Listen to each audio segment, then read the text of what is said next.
What's up guys, thanks for purchasing the Inline Hydro Kit. This is going to be a contents guide of what's in your package and where it goes. First and foremost, we've got the billet T-block here. This is what's actually going to tie into your chassis, into your brake lines. Okay.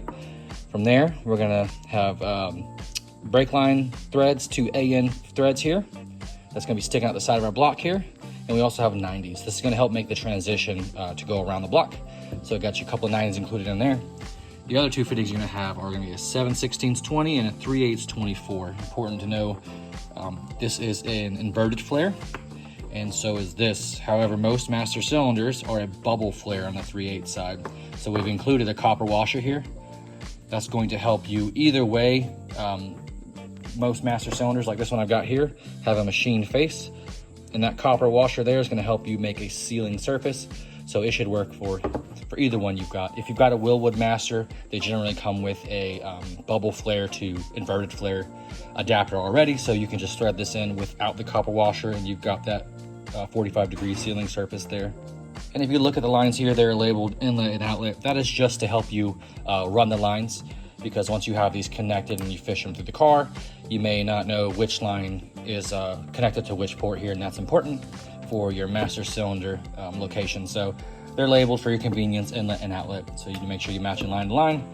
You can take these off as soon as you're done, leave them on there, really doesn't matter.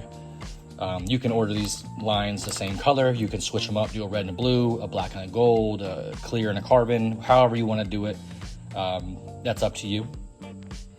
Here's an extra master I have laying around, it's just a generic. If you've never done a hydro, this is the outlet and this is the inlet.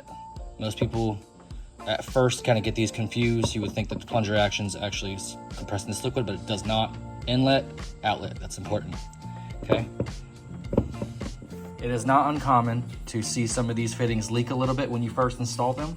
That's pretty normal. What you're gonna wanna do to combat that is to crack these fittings loose, the M10 to AN3, and crack them loose, tighten them back up, crack them loose, tighten them back up. You're gonna find that you're probably gonna be able to tighten them up a little bit more each time. So you're gonna repeat that step a couple of times until they seal up.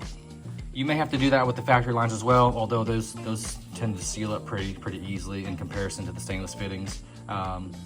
So just be wary if you have a little bit of a leak. Don't worry, just try to loosen those fittings up and tighten them back a few times, and that should alleviate your leaks.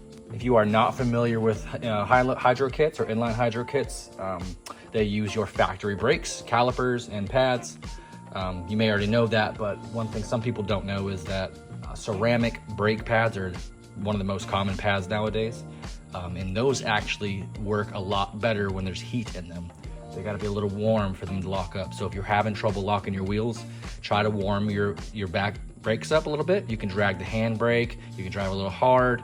Typically find that dragging the handbrake just a little bit is gonna help significantly. One thing you can do is swap out those brake pads for a semi-metallic material instead of ceramic. Brake pads come in 3 different materials generally: semi-metallic, organic, and ceramic. Semi-metallic are gonna have the best initial bite, the best cold bite out of all 3. They're gonna give you a lot more dust, a lot messier, but they are generally the cheapest, and they're gonna have the best performing cold bite. So just make sure you've got good pads in the very least. If you're having trouble, try swapping to a semi-metallic pad, and that should alleviate all your issues. When you open your kit, it's gonna come pre-assembled. It's gonna look something like this.